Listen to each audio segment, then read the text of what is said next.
It had been a few minutes since I was on the motorbike with Jackson. I didn't know if Leo would be angry at me, but I didn't have a choice. Jackson drove his motorbike as quick as I had ever seen it. I think he must have crossed at least 5 red lights and went through a couple speed limits. It must be nice to have the money to pay for all of those speed limits, I thought. After all, my parents died before I was born, in a car crash. It gave me a natural fear of any vehicles besides walking, because it makes me lose 20 pounds every time I walk. My small 411 frame clung onto Jackson's black leather jacket and his bag. I was absolutely terrified.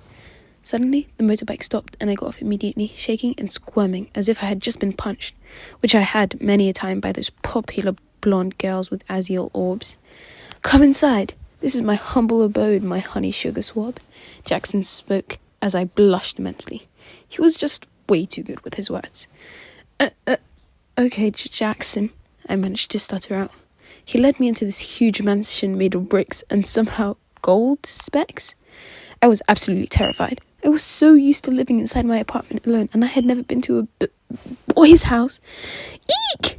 I didn't know what to think, It was so cool compared to how I was so bullied my whole life for my average, not like other girls' tomboy style. He grabbed my wrist violently and took me inside. My heart felt like it would burst, as if it was a piñata, and fly away forever. I don't like my cousin. I think that's clear to you and anyone else, so I'll be frank.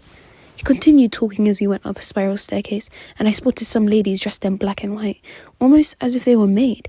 But that's not possible. He can't be that rich, right? "I like you, and there's nothing you can do about it now. I'm glued to you forever, baby girl. Just like sticky notes or expired milk and slime." Gosh, he really had a way with words. Don't you think so? I spoke up, trying not to stutter. "Yeah, but what if I don't like you all that much?"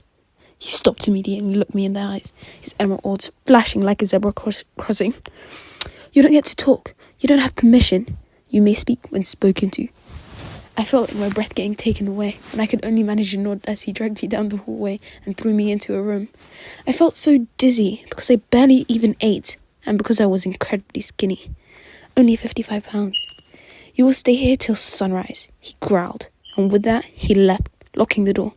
I stood up shakily and looked around at the room. It was gorgeous, but would I survive?